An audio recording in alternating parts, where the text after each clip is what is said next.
Hello दादा, कसा आहेस? किती दिवसानंतर आपण व्हिडिओ कॉलवर बोलतोय. अरे विषय असा आहे दादा की मी लग्न करायचं ठरवलं, तर मी विचार केला सगळ्यात एक्सपिरियन्स माणसाला विचारावं की कसा असतो लग्नाचा एक्सपिरियन्स. ओके, थांब सांगतो तुला.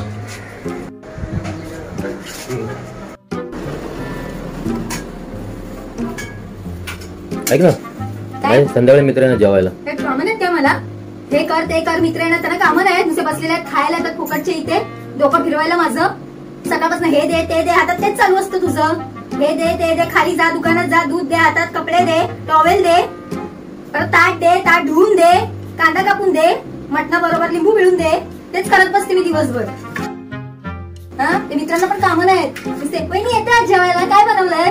तुझं टेन्शन आलेला, बायकोची रिकामीच बसलेली आहे करायला तुझं, आणि मित्रांचं पण. डोक्याला ताप माझ्या नुसता. काय मग काय ठरवलं? करायचं अजून लग्न तुला? दादा दादा जीव वाचवला दादा. मी आयुष्यभर रांडवा जगीन पण परत लग्नाचा विषय काढला नाही रे दादा. थँक्यू दादा, थँक्यू.